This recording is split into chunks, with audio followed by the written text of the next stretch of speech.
Well, the city of Lloydminster is finalizing its bid to host the 2020 Saskatchewan Summer Games, but this would not be the first time such an event has come to the border city. Back in 1997, Lloydminster held the Alberta Summer Games, and as Bryant Lentz shows us in this week's edition of Retrospect, the economic benefit is substantial.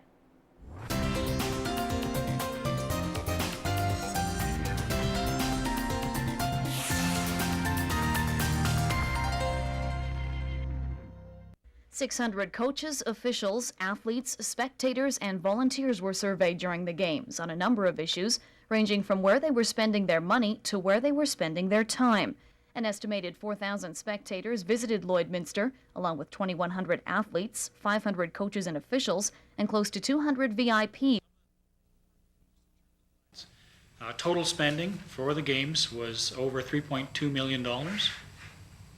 And that's a combination of money spent by the Games organizers to put the Games on, but as well $1.7 million was spent by visitors to Lloydminster during the 4 days of the Games.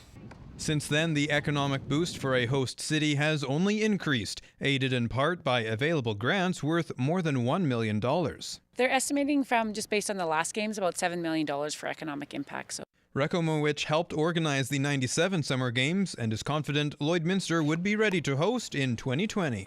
The sports have changed a bit from over the last 20 years, and besides that, it's fairly consistent. The structure of the board is the same, and the support you get from the Games Council.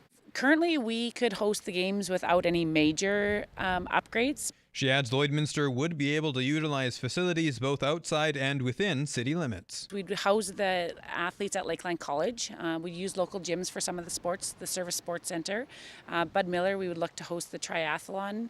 In swimming, we have swimming events, which would be in the BioClean Aquatic Center. To bolster Lloydminster's bid, businesses can send letters of support to organizers before the end of this week. The Games Committee will then visit Lloydminster during Pinty's Grand Slam and select the winning bid in November. That's all for Retrospect. I'm Bryant Lentz.